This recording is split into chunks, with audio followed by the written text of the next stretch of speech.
So here we have problem 213, the second way to do it. This is how the book did it. It's kind of a cool way to solve this little puzzle, actually. So let's look at it. We have same problem that we had in the last one. Current source 16, a 2 ohm, 6 ohm, 8 ohm, 1 ohm, 3 ohm. Try to find IC, or the current going through that part. So this one kind of makes really use of this current source to voltage source, source transformation law, and it also makes use of the source that this IC is on the farthest side of the circuit from this source. So it's kind of a clever way to skip a step or two in order to get to the answer a little faster because it's far away.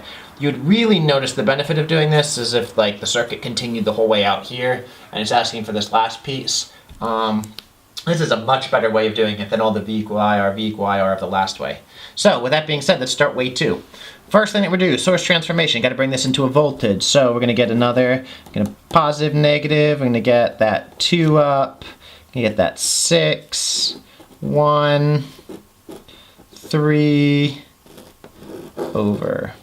So we brought the 2 up over here. We have our 6. We have our 8. 8, 1, 3, 6, 2. V equals I R. We know our R is 2. We know our I is 16. Equals V equals 32. So 32 volts. So that's what we have. Simplified. We did the same thing first step, last one. Now this does another cool thing. So this takes this section and it simplifies it out because it's essentially a really easy way to simplify this. So what we're going to do here for this next one is positive, negative, 8, 8, 1, 3. So what we've got here, 8, 8, 1, 3, cool, and that's still 32 volts. So we haven't done anything. I just simplified and added those two together and swapped them into an 8.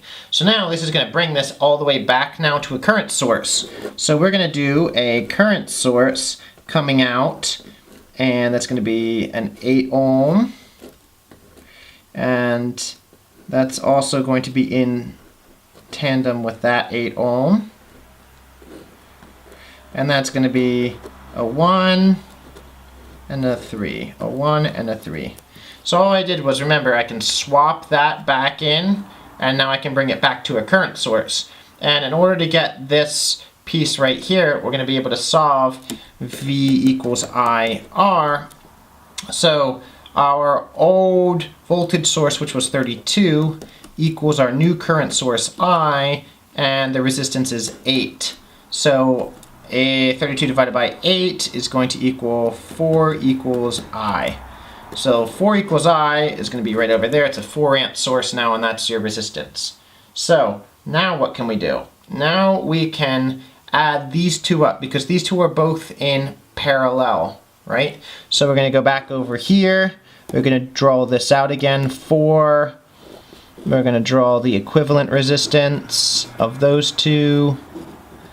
And then we're also going to draw our 1 and our 3. 1 and 3. And so this resistor is going to equal both of these. So how do we add these up? Well, 1 over 8 plus 1 over 8 to the inverse equals, well, we know exactly what it equals. It's going to be half of 8, so it's going to be 4 ohms. So this one's 4 ohms here. So now we have this other little circuit. So now we can do another cool piece of it. We can bring this exactly back one more time to another voltage source. So that's going to be coming out. And we know this is a 4 ohm here, right? And then that's our 1 that we had before. And that's our 3 that we have. I'm going to sneeze, excuse me. Maybe. Hey, cheer. All right, I did sneeze. The end. All right, so we've got from here, we've got our 4 ohm, we've got our 1 ohm, and we've got our 3 ohm. And so now we have to bring, hey, cheer. Sorry guys, woo. Now we have to bring this current source back into a voltage source. And how do we do that? V equals IR. And so our resistance is 4 Our current is 4 from this one equals our voltage, so voltage equals 16 volts. 16 volts. Okay? So now that we have this 16 volts, we're going to have to do one more V equals IR for this system. V equals IR. And what is our R total? 4, 5, 6, 7, 8. 8 equals our R total. Our current, we don't know. I and our V we already have as 16. 16 divided by 8, I equals 2. I equals 2 coming out. We don't have any branches the whole way through, so we know it's 2 amps the whole way through, which means right here in between this 1 and 3, IC equals 2. And that's another way to solve this, this problem.